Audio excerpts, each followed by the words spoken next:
En esta semana seremos testigos de cómo Dios, a través del Evangelio de Juan, nos va a mostrar la obra mancomunada de la deidad, cómo el Padre, el Hijo y el Espíritu Santo trabajan en favor de la salvación del ser humano.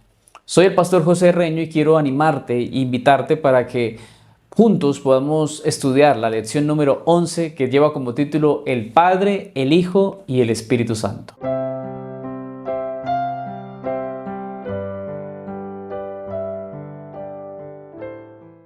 Pidamos la dirección del Espíritu Santo para continuar en este estudio. Oremos. Querido Padre, gracias te damos por este momento que nos das de poder estudiar y recordar las promesas que has dejado, Señor, a través del mensaje de tu palabra en el Evangelio de Juan. Y en esta lección número 11 queremos, Señor, suplicarte tu compañía, que el Espíritu Santo nos enseñe, nos recuerde y nos ayude, Señor, a continuar en este proceso de conocerte más y de conocerte mejor. Danos tu bendición en el nombre de Jesús. Amén. Bueno, mis amados, continuaremos nuestro estudio recordando la cita que es para memorizar en Juan capítulo 14, versículo 26, que dice así: Pero el Consolador, el Espíritu Santo, a quien el Padre enviará en mi nombre, Él les enseñará todas las cosas y les recordará todo lo que les he dicho. En el Evangelio de Juan se presentan una serie de milagros realizados por Jesús, también conocidos como señales, que apuntan a la divinidad y nos demuestran que Jesús tiene identidad o es el Mesías, ese Mesías prometido en el Antiguo Testamento.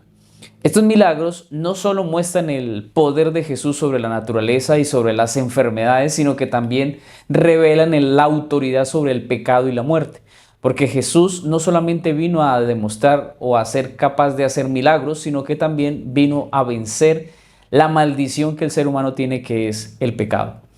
Por ejemplo, en el capítulo 9 Jesús sana a un ciego de nacimiento, lo cual no solo es un acto de compasión, sino que también es una señal de su poder divino para traerle paz y restauración espiritual a su vida, para darle luz espiritual. Así que, al igual con los ciegos, con los mudos, con los sordos, con los que estaban muertos, con los leprosos y con todos los endemoniados, el Señor hizo más que un acto milagroso de sanación física. El Señor quería una restauración completa, tanto física como espiritual. Además, Juan presenta diferentes testimonios de personajes como Juan el Bautista, como los discípulos, como personas comunes que reconocen a Jesús como el Mesías, como el Cristo. Y todos estos testimonios refuerzan la afirmación de la divinidad de Jesús y de ese papel que Él vino a traer o tener como el Salvador que se esperaba para la humanidad. En el Evangelio de Juan se mencionan claramente los tres miembros de la deidad. Y hemos estudiado bastante lo que ha sido el Hijo o Jesús, acerca de la divinidad, acerca como el Logos, como el que vino a habitar en medio nuestro. Lo hemos estudiado bastante. Pero en esta semana nos vamos a enfocar en los tres: Padre, Hijo y Espíritu Santo. Y a lo largo del Evangelio Jesús se refiere a sí mismo como el Yo Soy. Esta es una afirmación que conecta su identidad con la revelación que Dios hace cuando le hizo, por ejemplo, a Moisés en el Antiguo Testamento. Además, en el capítulo 1 de Juan se establece que el Verbo, o sea Jesús, estaba con Dios o con el Padre desde el principio, y obviamente pues aquí se ve la relación que Jesús tiene con el Padre. Pero esta relación entre el Padre y el Hijo, junto con la promesa del Espíritu Santo, es lo que vamos a estudiar durante esta semana y nos revela de cierta forma un poco la complejidad y la unidad de la deidad. Es decir, esto es algo que quizás para nosotros se convierte en un misterio, poder entender cómo es que los tres son tres, pero a la vez son uno. Tienen independencia, pero tienen unidad en propósito. Al invitar a mirar a Jesús para comprender a Dios, Juan nos está invitando, hermanos queridos, a que podamos ver la relación no solamente entre el Padre y el Hijo, sino en los tres. Y eso es lo que vemos en el Evangelio de Juan. Y es fundamental para nuestra comprensión de la naturaleza divina que podamos comprender y entender la relación que existe entre el Padre, el Hijo y el Espíritu Santo. Y este va a ser el motivo de nuestro estudio en esta lección. En la lección del domingo, el Padre Celestial. En este día de la lección veremos la relación del Padre con su Hijo, con la humanidad y también en su creación. Veremos en primer momento, veremos aquí un texto que nos muestra algunas características del Padre y de la relación que Él tiene como en el plan de salvación. Entonces, en primer lugar, leamos lo que dice Juan 3:16, que es muy conocido. Dice así: de tal manera amó Dios al mundo que ha dado a su Hijo unigénito para que todo aquel que en Él cree no se pierda, sino que tenga vida eterna. Dios no envió a su Hijo al mundo para condenar al mundo, sino para que el mundo sea salvo por Él. Aquí encontramos la relación del Padre con el mundo a través de la obra redentora del Señor Jesucristo. Se destaca el amor inmenso de Dios por la humanidad al entregar y dar a su propio Hijo para que ninguno de nosotros se pierda. Dios envió a su Hijo a este mundo con el propósito de que todos nosotros podamos ser salvos. No envió a su Hijo para condenarnos, sino para darnos redención, para darnos vida en Él. Y el mundo, a pesar de todo, pues no lo aceptó. Veamos otra característica en Juan 5:22, versículo 30, y también dice así, dice: porque el Padre a nadie juzga, sino que todo el juicio dio al Hijo. No puedo yo hacer nada por mí mismo, según oigo, así juzgo, y mi juicio es justo porque no busco mi voluntad, sino la voluntad del Padre que me envió. El Señor Jesús afirma que el Padre le ha dado todo el juicio, lo cual pues significa que Él tiene la autoridad también para juzgar a todas las personas. Y esto, hermanos, es una declaración que resalta la igualdad de Jesús con Dios el Padre. Pero también se ve cómo el Padre comparte con su Hijo esa autoridad que Él tiene para darle la oportunidad de que Él también juzgue a las naciones con un juicio justo. Además, reconoce que no puede hacer nada por él mismo, sino que actúa de acuerdo a lo que el Padre le dice. Esto muestra la perfecta unidad que existe entre el Padre y el Hijo, esa armonía que existe entre Jesús y su Padre en la misión redentora. Es decir, Jesús no se pasa por alto nada, sino que obedece. Juan 14:10 y versículo 24 dice: ¿no crees que yo soy en el Padre y el Padre en mí? Las palabras que yo os hablo, no las hablo por mi propia cuenta, sino que el Padre que vive en mí, Él hace las obras. El que no me ama no guarda mis palabras, y la palabra que habéis oído no es mía, sino del Padre que me envió. El Señor en este texto destaca que las palabras que Él habla y las obras que Él realiza no son producto de su propia voluntad, sino que son el resultado de la presencia y el poder del Padre que habita en Él. Otro punto importante aquí es que el Señor destaca que aquel que verdaderamente lo ama, pues guardará sus enseñanzas, guardará sus mandamientos. Es decir, que hay una relación importante en el momento en que recibimos el amor de Dios. Cuando el Señor nos ama, inmediatamente esto nos debe llevar a la obediencia. Cuando somos obedientes, demostramos que amamos realmente al Señor. Pero el Señor aclara que las palabras que Él enseña no son suyas, sino que provienen del Padre, que lo envió para que pues Él pudiera venir a dar este mensaje de salvación. Y el Señor viene y presenta a su Hijo como esa garantía de que el cielo está con nosotros. Juan capítulo 15, versículo 16 también dice lo siguiente: no me elegisteis vosotros a mí, sino que yo os elegí a vosotros y os he puesto para que vayáis y llevéis fruto y vuestro fruto permanezca, para que todo lo que pidáis al Padre en mi nombre, Él os lo dé.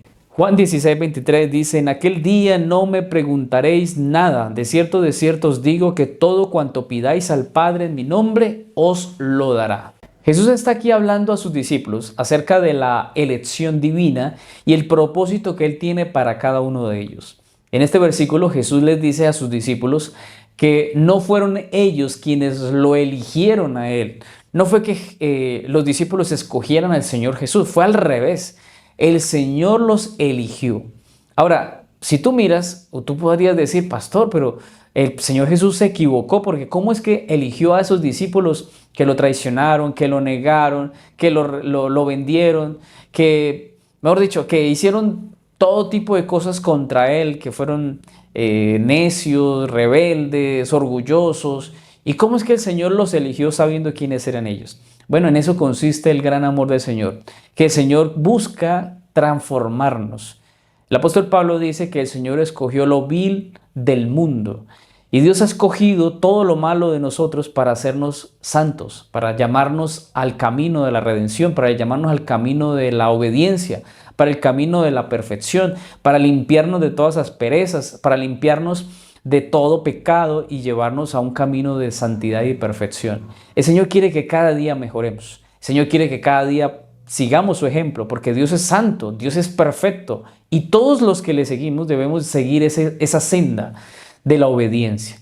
Jesús explica que ha puesto a sus discípulos con un propósito y es que ellos deben llevar fruto. Es interesante este texto porque siempre el Señor espera que nosotros llevemos fruto y ese fruto debe permanecer constantemente en nosotros. Este llamado a dar fruto refleja la responsabilidad que el Señor tiene en los creyentes, que Él espera que nosotros tengamos de testigos, de ser testigos de Cristo, de ser evangelizadores, de ser misioneros y llevemos fruto para honra y gloria de su nombre. Y también Dios espera que nosotros al relacionarnos con Él, pues tengamos una relación sana con los demás, con nuestros amigos y vecinos. Pero sabes, apreciado hermano, Jesús además promete que todo lo que sus discípulos pidan al Padre en su nombre, Él se los dará. Jesús enseña que la oración que tiene éxito es la oración que en su nombre es pedido toda cosa.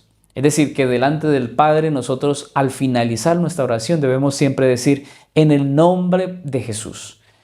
Cuando usted ora en el nombre de Jesús, pidiendo al Padre bendiciones, milagros y dirección, pues siempre va a recibir porque la promesa dice que todo lo que pidamos al Padre en el nombre de Jesús, lo vamos a recibir.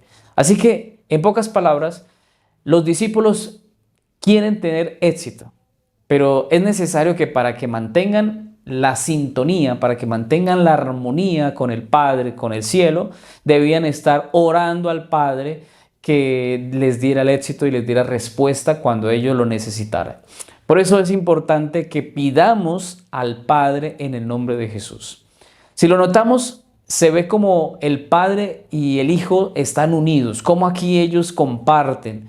El Padre da autoridad al Hijo, cómo el Hijo recibe esa autoridad y cómo Él reconoce la autoridad del Padre. Y Él dice, yo soy un enviado. Él me ha enviado a mí y ellos comparten el mismo propósito.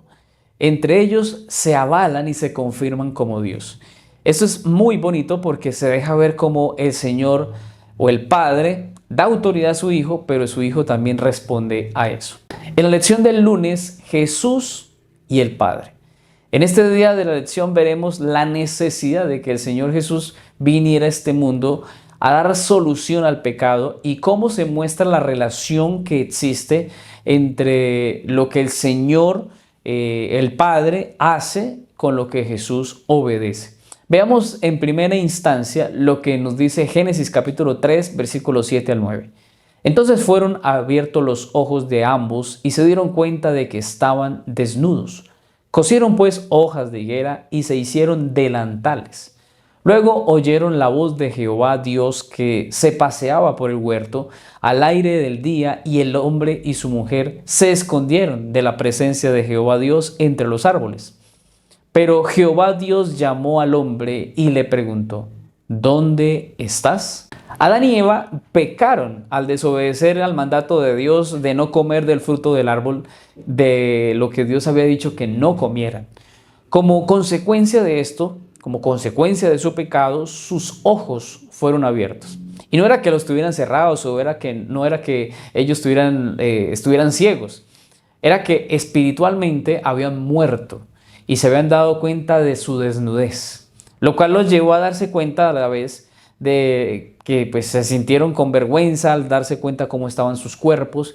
Porque Ellen G. White incluso nos dice que cuando Adán y Eva pecaron, el manto que les cubría, que era un manto de santidad, una luz que resplandecía sus cuerpos, no dejaba ver la desnudez que ellos tenían. Pero cuando ellos pecan y desobedecen, pues esa vergüenza viene a ellos porque se dan cuenta que están desnudos. Y cuando buscan cubrirse, pues buscan hojas de higuera para hacerlo. Antes del pecado, Adán y Eva disfrutaban de una comunión que era íntima, estrecha con Dios. Pero cuando llega el pecado y debido al pecado se sienten avergonzados, se sienten desnudos, se sienten temerosos en la presencia de Dios. Por eso la solución ante la apariencia, ante el miedo, ante el temor, fue esconderse de Dios. Sin embargo, dice la Biblia allí que surge una pregunta cuando el Señor los encuentra o los busca. ¿Dónde están? Esta es una pregunta que invita a la reflexión, que invita a Adán a mirar cuál es su situación, en qué circunstancias se encontraban y además a reconocer la distancia que había entre él y el Creador. Y Dios, a causa de su pecado, pues les muestra misericordia a pesar de todo. Obviamente hay un castigo o hay unas consecuencias de haber desobedecido, pero el Señor, a pesar de eso, muestra su amor y ese deseo de restaurar la relación que él tenía con el ser humano. A pesar de los errores, Dios pudo haberlos destruido, Dios pudo haber hecho algún daño, pero a pesar de todos estos errores y a pesar de la desobediencia, pues el Señor establece el plan que ya tenía organizado antes de la fundación del mundo.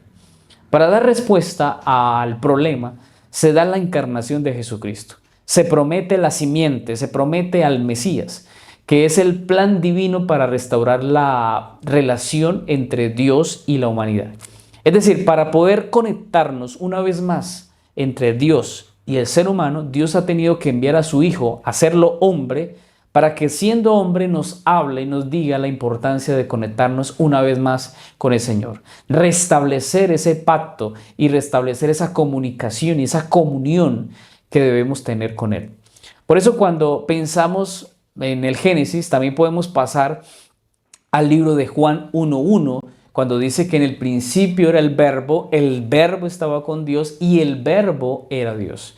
Este estaba en el principio con Dios. Aquí ya nos encontramos con algo importante, porque es que se conecta lo que dice el Nuevo Testamento con lo que dice el libro de Génesis. El plan de Dios es restablecer esa comunicación, esa comunión. Y para hacerlo, por eso el Señor ha enviado a su Hijo. Por eso la solución que el Padre plantea es un texto que usted y yo conocemos y es muy importante pues que lo recordemos, lo que dice Juan 3:16. Porque en esta situación el Señor quiere que se restablezca la comunicación, se restablezca el plan de Dios. Aquellos que crean encontrarán la oportunidad de restaurar la comunión con el Señor. Y esa restauración se da a través de Jesucristo. Ahora veamos lo tan necesario que era que el Señor Jesús viniera a la tierra con los siguientes textos. Juan 5:16 dice, por esta causa los judíos perseguían a Jesús e intentaban matarlo, porque hacía estas cosas en sábado. Jesús le respondió, mi Padre hasta ahora trabaja y yo trabajo. Por esto los judíos aún más intentaban matarlo porque no solo quebrantaba el sábado, sino que también decía que Dios era su propio Padre, haciéndose igual a Dios. Es inevitable encontrarse a través de estos textos de cómo los judíos, los fariseos, se llenaban de odio, se llenaban de rencor, se llenaban de orgullo y cómo atacaban al Señor Jesús porque no lo querían reconocer como Dios. El Señor se reveló y se manifestó como el creador y dueño de todo. Sin embargo, tampoco fue reconocido. Es decir, que no lo reconocieron estando obviamente en lo espiritual y tampoco lo reconocieron hecho carne, haciéndose hombre y estando en medio nuestro. Sin embargo, algunos sí hemos creído, al igual que lo que dice, por ejemplo, Juan capítulo 6:69, y nosotros hemos creído y conocido que tú eres el Cristo, el Hijo del Dios viviente. Juan 20:28, entonces Tomás respondió y le dijo, Señor mío y Dios mío. Aunque algunos no lo aceptaron, es fundamental creer en el Señor, ya que Él es la fuente de nuestra vida. Él es la fuente de nuestra salvación. Cuando vemos al Padre, vemos al Hijo también. Y cuando vemos al Hijo, también vemos al Padre. Y esta unidad es tan perfecta y tan especial y tan armoniosa que es necesario que nosotros la comprendamos y no la desliguemos, como algunas iglesias quizás hoy día lo hacen, diciendo que sí existe el Padre o que solo existe el Hijo o que solo existe el Espíritu Santo, y se desconecta la deidad. En la lección del martes, conocer al Hijo es conocer al Padre. Bueno, estamos reiterando un poco más acerca de esta relación entre el Padre y el Hijo, y en esta lección veremos una vez más la evidencia de la declaración del ministerio del Señor, de cómo Él y el Padre son una misma persona. Además de que en el Señor Jesús se ve la representación de la deidad. Colosenses 2, 9 al 10 dice, porque en Él habita corporalmente toda la plenitud de la deidad, y vosotros estáis completos en Él, que es la cabeza de todo principado y potestad. Jesucristo, como el Hijo de Dios encarnado, es la manifestación física, tangible de la plenitud de Dios en la tierra. Y aunque Él vino siendo humano, también representaba la deidad. En Él se revela la gloria, el poder y la gracia de Dios de una manera completa, de una manera perfecta. Y la misión del Señor no era hacer su propia voluntad, no era hacer lo que Él quería, sino cumplir con la parte del plan de la salvación que correspondía a Él. Y es darnos acceso a la salvación, darnos la oportunidad de ver en Él un ejemplo de vida para cada uno de nosotros. Es decir, el Señor Jesús nos dio el ejemplo y gracias a ese ejemplo nosotros debemos ir en ese sendero de obediencia, de hacer lo que el Señor hizo. Y con esto, pues nos da la oportunidad de ver que Él no vivía su vida por su propia cuenta, sino que Él vivió de acuerdo a lo que el Señor o el Padre le dijo que hiciera. Es decir, estuvo en constante obediencia. Y esto se logró cuando Jesús se hizo carne. Nos mostró al Padre con su testimonio. Incluso el Señor llegó a decir en Juan 7:16, Jesús le respondió y dijo, mi doctrina no es mía, sino de aquel que me envió. Juan 8:38 dice, yo hablo lo que he visto estando junto al Padre, y vosotros hacéis lo que habéis oído junto a vuestro Padre. Con esto, el Señor deja claro que es un enviado del Padre, que Él tiene una misión y la misión es especial porque la misión de Jesús es hacer lo que dice el Padre y lo que dice el Padre es salvar a la humanidad, pero esta salvación viene para todo aquel que cree. Solo que esto conlleva que podamos entender lo que dice Juan 14:23. Respondió Jesús y le dijo, el que me ama, mi palabra guardará y mi Padre lo amará y vendremos a él y haremos morada con él. Esta relación perfecta que Dios quiere con la humanidad es que estemos unidos a Él. Es decir, podemos estar unidos entre nosotros, pero si Dios no está con nosotros, esa unidad no es perfecta. Necesitamos como iglesia, como pueblo de Dios, como pueblo remanente, entender que la salvación requiere de que el Señor esté con nosotros. Pero la unidad perfecta solo se va a lograr cuando nosotros estemos conectados al Señor. Por eso Juan 15:10 dice, si guardáis mis mandamientos, permaneceréis en mi amor, así como yo he guardado los mandamientos de mi Padre y permanezco en su amor. Sabes que acá hay algo importante y es que el Señor quiere que haya unidad no solamente espiritual, no solamente entre hermanos, sino unidad en el mismo mensaje, en ese mensaje de verdad. Y lo que nos mantiene unidos es el mensaje que tienen las Escrituras. Y gracias a lo que el Señor ha dejado en su palabra, tú y yo podemos conectarnos y unirnos a partir de ese mensaje. Y Jesús guardó los mandamientos, obedeció la ley y a través de esa obediencia también espera que nosotros por amor al Señor lo hagamos y así nos conectemos con el Señor. Cuando conocemos del plan del Creador, cuando entendemos el plan de salvación y a su vez decidimos creer y vivir para Él, haciendo la voluntad del Señor, estamos en el camino que nos conduce a la vida. Incluso el Señor dijo en Juan 17:3, y esta es la vida eterna, que te conozcan a ti, el único Dios verdadero, y a Jesucristo a quien tú has enviado. Conocer a Jesús, hermanos queridos, es conocer al Padre. Ahora, por eso Jesús en algún momento cuando sus discípulos le preguntaron, Señor, muéstranos al Padre. Y Él dice, tanto tiempo he estado con ustedes y no se han dado cuenta que si me han visto a mí, han visto al Padre. Esta relación es tan estrecha, hermanos, que el Señor constantemente declara, reitera y repite con afirmación que el Señor es un mensajero, que Él, Jesús, es un mensajero, pero es un mensajero que trae un mensaje que es del Padre. Un mensaje, y ese mensaje que es del Padre, pues es un mensaje que también es de Él. Porque teniendo toda la autoridad, se ve que aquí que el Señor no quiso robarse ningún crédito. El Señor viene y muestra su autoridad, pero su autoridad no se basa en lo que Él dice. Se basa en lo que dice, ya lo vimos en una lección anterior, lo que dice la palabra de Dios, las Escrituras, el Antiguo Testamento, pero también lo que dice el Padre. Entonces, la certeza de que Jesús es Dios la encontramos también en esa forma de mantenerse unido y conectado a lo que dice la palabra, a lo que dice el Padre. Jesús no quiso robarse ningún crédito, ningún mérito, ni decir que todo es por causa de Él. Sus palabras, sus acciones y su propósito son para nosotros, hermanos queridos, una hermosa invitación a conocerlo a Él. Pero a su vez a que entendamos que también como enviados a predicar, como mensajeros del Señor, porque el Señor dijo, id y predicar el evangelio a todo el mundo. Y este evangelio que debe ser predicado a todo el mundo para ser discípulos y para bautizar, no es una misión nuestra, no es algo que nosotros nos inventamos, no es de un pastor, no es de una iglesia. Este es un mensaje directo del Señor para que nosotros obedezcamos.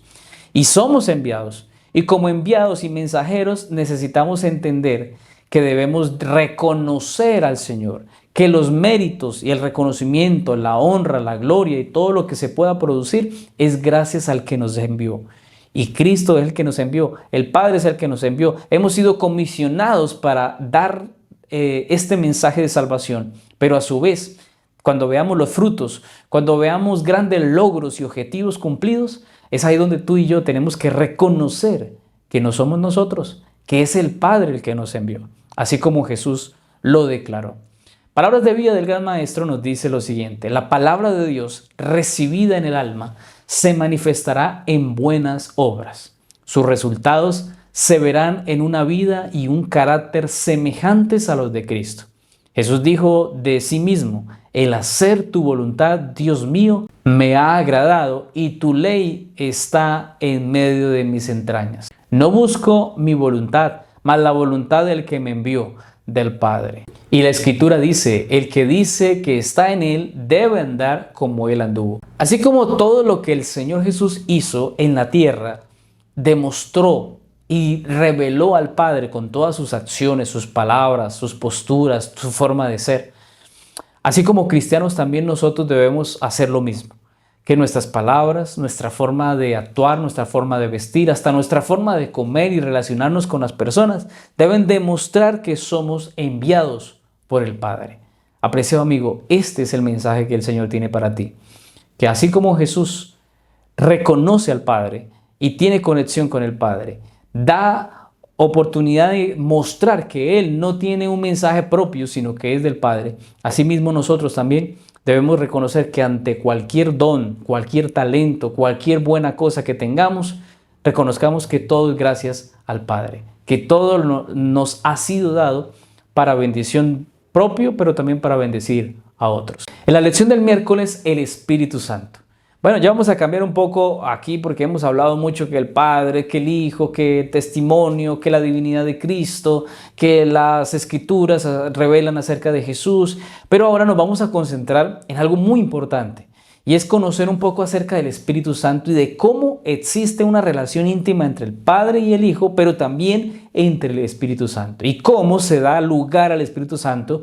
Y para eso vamos a leer lo que dice las Escrituras, algunos textos que nos muestran actividades del Espíritu Santo en el contexto del Evangelio de Juan. Veamos en primera instancia Juan 3:5, que dice así: respondió Jesús: de cierto te digo, que el que no nace de agua y del Espíritu no puede entrar en el reino de Dios. Lo que nace de la carne, carne es, y lo que nace del Espíritu, Espíritu es. No te maravilles de que te dije, os es necesario nacer de nuevo. El viento sopla de donde quiere y oye su sonido, pero no sabes de dónde viene ni a dónde va. Así es todo aquel que nace del Espíritu. El Espíritu Santo es el agente de la regeneración espiritual. Jesús enseña aquí que es necesario nacer de nuevo. Obviamente naciendo del agua, pero más importante aún, creo yo, es nacer del Espíritu. Lo cual indica un cambio, lo cual invita a que pueda haber en nosotros una transformación radical en la vida de cada una de las personas. Y esta transformación, que es interna y externa, solo se produce cuando el Espíritu Santo obra en nosotros. Aquello que nace del Espíritu es espiritual, lo cual nos muestra que el Espíritu Santo es la fuente de vida espiritual. Y esa fuente de vida espiritual nos capacita para vivir de acuerdo con la voluntad de Dios. Así como el viento sopla y nadie sabe de dónde viene ni para dónde va y no podemos controlarlo, pues de esa misma forma el Espíritu Santo, se hace aquí la comparación, es en la vida de aquellos que nacen en Él. Es decir, es una obra misteriosa, pero poderosa. Y no podemos predecir sus movimientos, no podemos pensar en cómo se va a mover, qué se va a hacer, no. Pero podemos percibir también sus efectos. Aunque no sabemos para dónde va, para dónde viene, o qué hace, o cómo lo hace, sí sabemos que sí lo hace. Es decir, en nosotros solamente hay una certeza, y es que el Espíritu Santo obra. Y yo creo que tú y yo hemos sentido esa influencia del Espíritu Santo y la sentimos a diario si solicitamos constantemente que sea Él quien nos ayude. En pocas palabras, si queremos vivir en el reino de Cristo, el primer paso es nacer de agua y nacer especialmente en el Espíritu. La segunda característica aquí que nos plantea la lección es lo que dice Juan capítulo 6, versículo 63. El Espíritu es el que da vida, la carne para nada aprovecha. Las palabras que yo os he hablado son espíritu y son vida. Jesús afirma que el Espíritu es el que da vida. El Espíritu Santo es la fuente de vida espiritual, la cual es esencial, primordial, fundamental para la salvación y la comunión con Dios. Sin la obra que hace el Espíritu Santo, pues en nuestras vidas no habría sentido, estaríamos espiritualmente muertos. Por eso es importante entender que el Espíritu Santo, en primer paso vimos que es el que debemos nacer en la vida espiritual, pero esa vida espiritual solo va a tener vida si el Espíritu Santo sigue conduciendo nuestros pasos. No es un evento el hecho de que digamos que el Espíritu Santo lo recibimos en el día del bautismo, o que en un momento de una predicación o en el momento que usted oró y recibió el Espíritu Santo y ya se quedó en usted, ¿no? Realmente el Espíritu Santo es el que nos da vida, es la fuente de vida y es lo que nos conecta cada día para vivir en la vida espiritual. Si te desconectas, inmediatamente mueres en la vida espiritual. Por eso es necesario pedir y solicitar constantemente el Espíritu Santo en nuestra vida. La tercera característica aparece en Juan capítulo 14, versículo 26. Pero el Consolador, el Espíritu Santo, a quien el Padre enviará en mi nombre, Él os enseñará todas las cosas y os recordará todo lo que yo os he dicho.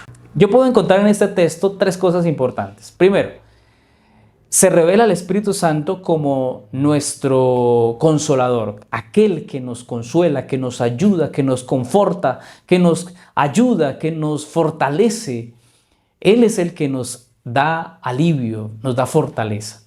Por eso una persona que está llorando, sufriendo y está en penalidades, dificultades, es necesario que esa persona pida al Espíritu Santo porque le puede consolar. Cuando alguien ha perdido un familiar, el Espíritu Santo es quien nos consuela, quien nos da fuerza, quien nos da paz. Pero también el texto nos habla de dos cosas más, porque dice que el Espíritu Santo es nuestro Maestro, quien nos guía en el conocimiento de todas las cosas.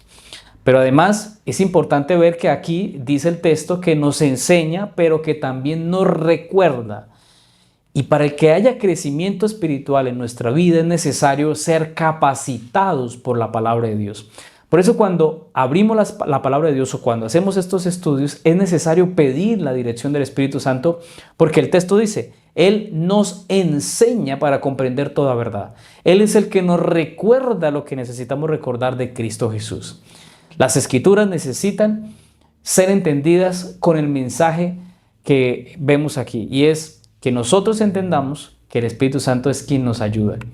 Además que el Espíritu Santo nos recuerda todo lo que el Señor nos ha dicho. Es decir, que en momentos en donde de pronto usted necesita mencionar una promesa que ya ha leído, el Espíritu Santo es quien le va a recordar. No sé si te ha pasado, pero en ocasiones me sucede que cuando estoy estudiando, hablando con alguna persona, hablando de algún tema, en esos momentos uno ora para pedir a Dios que lo guíe, que lo ayude. Y cuando uno está dando el estudio, quizás uno dice cosas que uno dice, esto jamás se me había ocurrido, jamás pensé decirlo, pero armé una idea o un fundamento o un concepto que nunca pensé haberlo dicho. Pero eso no es nuestro, no es algo que yo me lo inventé, es obra del Espíritu Santo. El Espíritu Santo es quien nos recuerda y nos guía, nos orienta, nos enseña y nos recuerda que hay cosas que quizás en algún momento las estudiamos, pero en momentos importantes es ahí donde el Señor nos los va a recordar. Eso también fue un mensaje que el Señor dio a sus discípulos. Y esto a nosotros nos muestra que el Espíritu Santo no solo nos enseña nuevas verdades, no solamente está para que podamos memorizar versículos, sino que también nos ayuda a conocer mejor y a ampliar mejor y también a aplicar que todas las enseñanzas que el Señor Jesús nos ha dado y las hemos leído, las hemos escuchado, las hemos estudiado, nos van a ayudar en nuestra vida cotidiana. El Espíritu Santo nos ayude a comprender que la palabra de Dios debe ser leída y que esa palabra de Dios debe quedar almacenada en nuestros corazones. Cuando sea necesario, el Señor nos dará nueva luz, nuevas ideas, nuevas formas de comprender su palabra. No estoy hablando aquí de conceptos diferentes a lo que dice Dios. Digo es que el Señor nos dará de pronto perspectivas distintas de algo que quizás hemos leído muchas veces, quizás un texto, quizás un relato. Lo hemos visto siempre de la misma forma. Pero es posible que en algún otro momento, después de haber leído, Dios nos va a iluminar tanto que nos va a dar otro concepto, o no otro concepto, sino otra dirección de lo mismo. Y nos va a llevar a comprender mejor su palabra. Porque es que, hermano, no podemos decir que aunque usted haya estudiado la historia del hijo pródigo, aunque usted haya leído acerca del joven rico y muchas de los mensajes bíblicos, usted diga, no, yo ya me lo conozco, yo ya me lo sé. No, hermano, no diga eso. Porque Dios a través de su palabra nos va a ayudar a conectarnos con muchos mensajes que a veces a simple vista creemos que es así y resulta que hay mensajes profundos a veces en esos mensajes especiales que tenemos. Así que, hermano querido, ¿qué debemos hacer? Pues interesarnos en el mensaje de la palabra de Dios, estudiar la palabra de Dios y el Espíritu Santo nos va a ayudar a comprender esas lecciones y además nos va a conectar con aquellas cosas que en algún momento estudiamos. Él nos va a recordar y nos va a mostrar cuál es el propósito de en ese momento recordar esas promesas.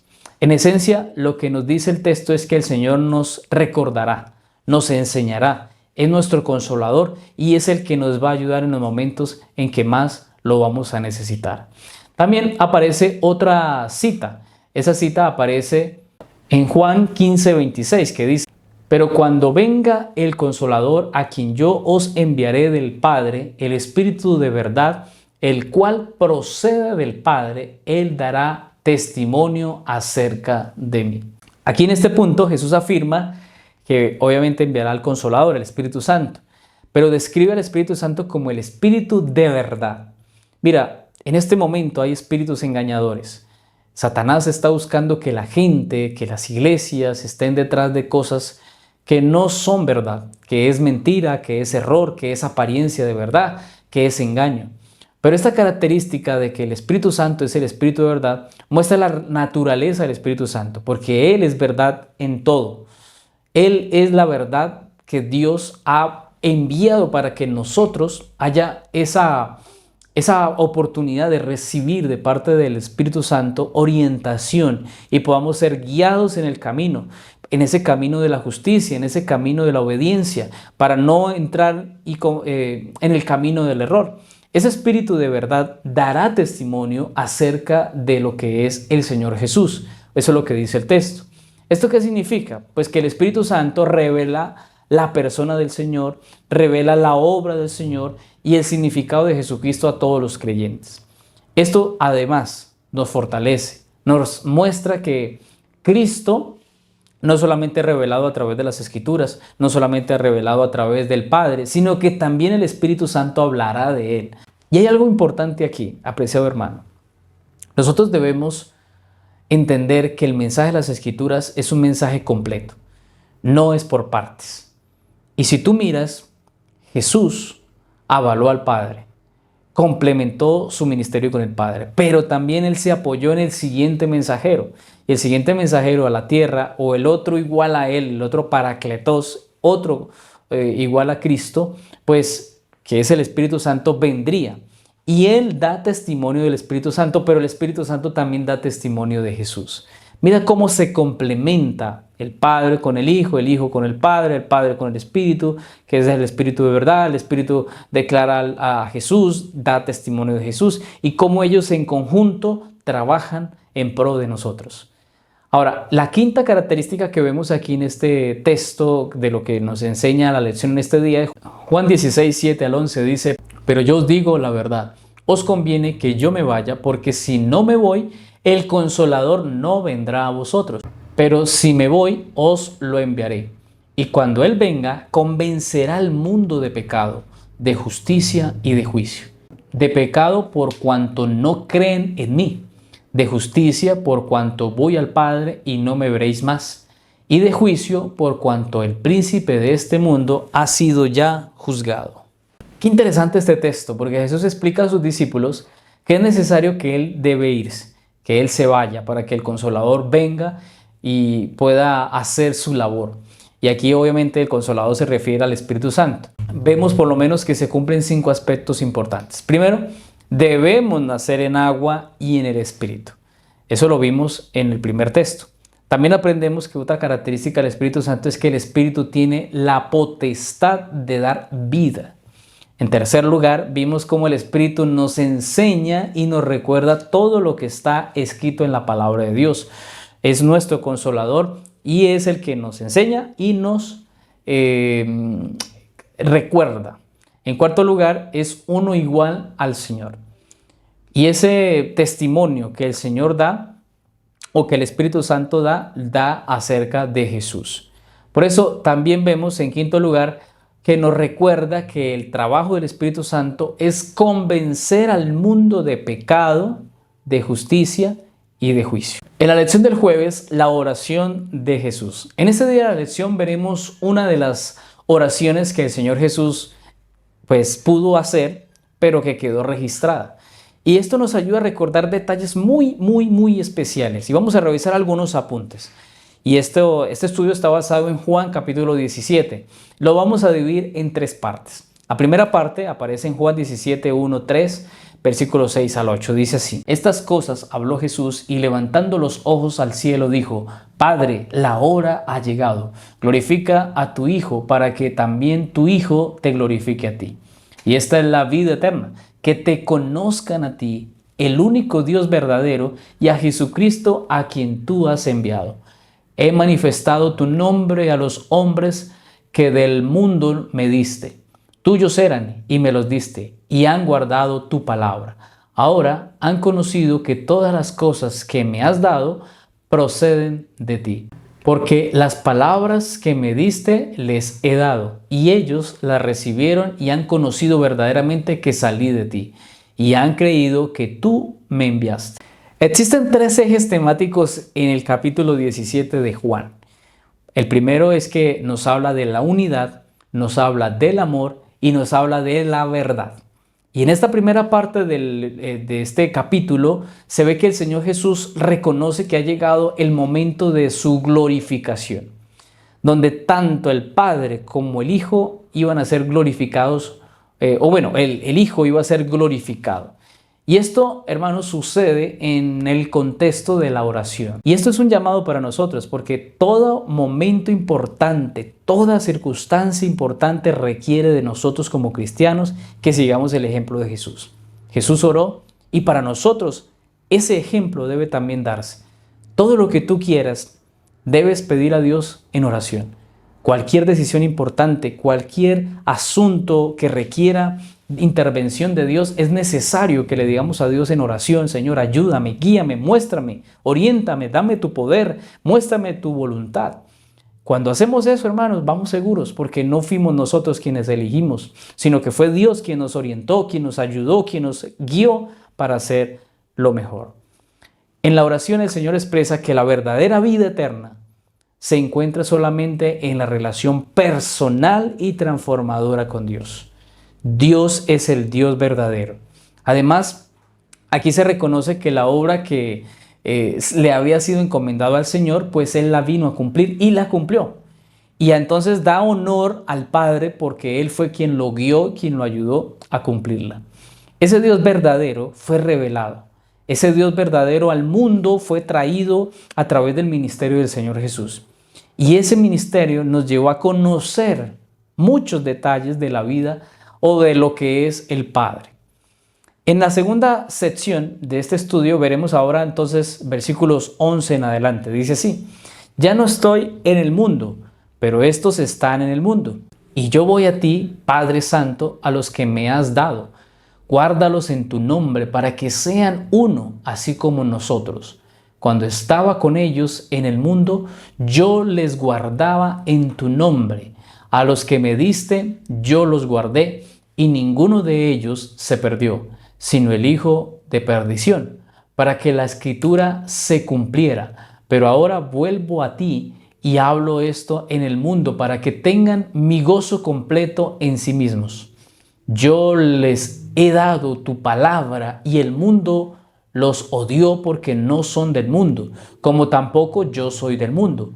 No ruego que los quites del mundo, sino que los guardes del mal. Aquí se puede ver que ahora la oración del Señor Jesús toma un rumbo distinto porque se dirige ahora a los discípulos.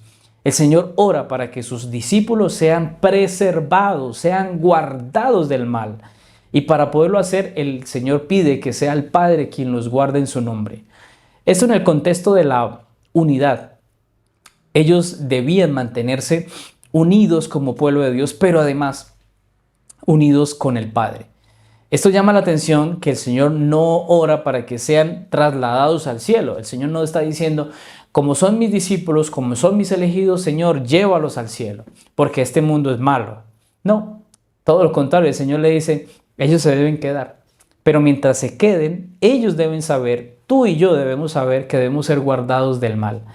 Es gracias a la protección de Dios, es gracias a la influencia del cielo que podemos ser guardados del mal. Porque, hermano, el cielo tiene un plan, y es que esos discípulos cumplieran la misión, esa misión encomendada a ellos de predicar el evangelio, de extender el mensaje de salvación.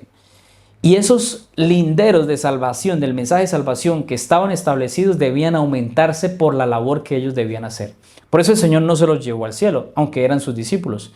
Porque el Señor sabía que ellos debían mantenerse, mientras se mantenían en este mundo con el mensaje que se les había dado, ellos debían ser guardados del mal.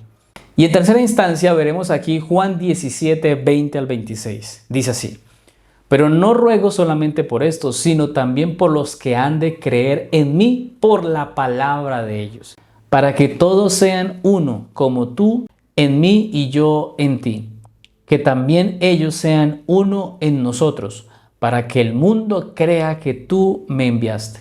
Yo les he dado la gloria que me diste, para que sean uno, así como nosotros somos uno, yo en ellos y tú en mí, para que sean perfectos en unidad, para que el mundo conozca que tú me enviaste y que los has amado a ellos como también a mí me has amado. Padre, aquellos que me has dado, quiero que donde yo esté, también ellos estén conmigo, para que vean mi gloria que me has dado, pues me has amado desde antes de la fundación del mundo. Padre justo, el mundo no te ha conocido, pero yo te he conocido, y estos han conocido que tú me has enviado. Les he dado a conocer tu nombre, y lo daré a conocer aún, para que el amor con que me has amado esté en ellos y yo en ellos. Aquí Jesús anhela que todos los creyentes, que todos los cristianos, que todos los hijos de Dios seamos uno, así como Él y el Padre son uno. Esta unidad, hermanos queridos, refleja la relación íntima entre el Padre, el Hijo y el Espíritu Santo. Pero también se busca testimoniar al mundo la veracidad, la misión divina del Señor Jesús. Jesús revela que ha dado a conocer el nombre de Dios a los discípulos, pero que ese nombre deberá ahora seguirse transmitiendo a todos aquellos a los cuales Él predicara. Y sabes, hermanos queridos, para que el amor con el que el Padre nos ha amado sea dado, es gracias a la relación que tenemos con el Señor. Esta revelación del amor divino busca habitar en los creyentes, en los cristianos, que haya una transformación, una vida en amor, una vida en unidad. ¿Sabes?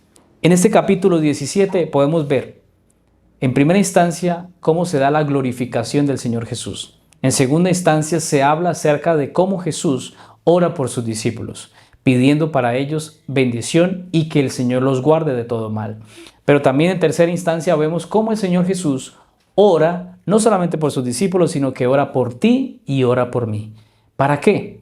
Para que también seamos parte de ese plan maravilloso de Dios, de salvarnos, de restaurarnos, de guiarnos y de ayudarnos también a ser salvos. Y ese mensaje también aplicará para aquellos que cuando nosotros prediquemos van a creerán no en nuestras palabras, sino en lo que dice la palabra de Dios. Preciado amigo, aquí vemos la unidad perfecta que Dios quiere. Que tú te unas en tu iglesia con tu hermano, con tu prójimo, con tu enemigo. Cuando nos unimos los unos a los otros como un pueblo, pues estamos en la unidad que Dios espera. Pero tan pronto estamos unidos, dirigidos por el Espíritu Santo, unidos al Espíritu Santo, unidos al Padre, unidos a Cristo, complementamos la mejor unidad, la unidad entre hermanos con la unidad de la deidad. Así, hermanos, estamos cumpliendo con el plan de Dios. En la lección del viernes para estudiar y meditar, aquí vamos a ver una cita que aparece en el libro del deseado de todas las gentes y dice así: el Consolador es llamado el Espíritu de verdad. Su obra consiste en definir y mantener la verdad. Primero mora en el corazón como el Espíritu de verdad y así llega a ser el Consolador. Hay consuelo y paz en la verdad, pero no se puede hallar verdadera paz ni consuelo en la mentira. Por medio de las falsas teorías y tradiciones es como Satanás obtiene su poder sobre la mente, induciendo a los hombres a adoptar normas falsas, deforma el carácter. El Espíritu Santo habla a la mente y graba la verdad en el corazón a través de las Escrituras. Así expone el error y lo expulsa del alma. Por el Espíritu de verdad, obrando a través de la palabra de Dios, es como Cristo subyuga a sí mismo a su pueblo escogido. El Espíritu Santo, míralo como es presentado en esta cita, como el Consolador, aquel que brinda consuelo y paz a través de la verdad. Pero el Espíritu Santo obra en el corazón de las personas que lo permiten y lo hacen a través del mensaje de la palabra de Dios, a través de las Escrituras. A través del mensaje que Dios ha dejado, a través de sus verdades en las Escrituras, es que grabamos esa verdad en el corazón y el Espíritu Santo es el que nos ayuda. La verdad que revelan las Escrituras es la herramienta principal que el Espíritu Santo usa para transformarnos. Por eso, hermanos, ningún cristiano que diga tener el Espíritu Santo y no lee la Biblia o no obedece la Biblia, pues puede decir tal cosa. ¿Por qué? Porque la palabra de Dios va conectada al Espíritu de verdad.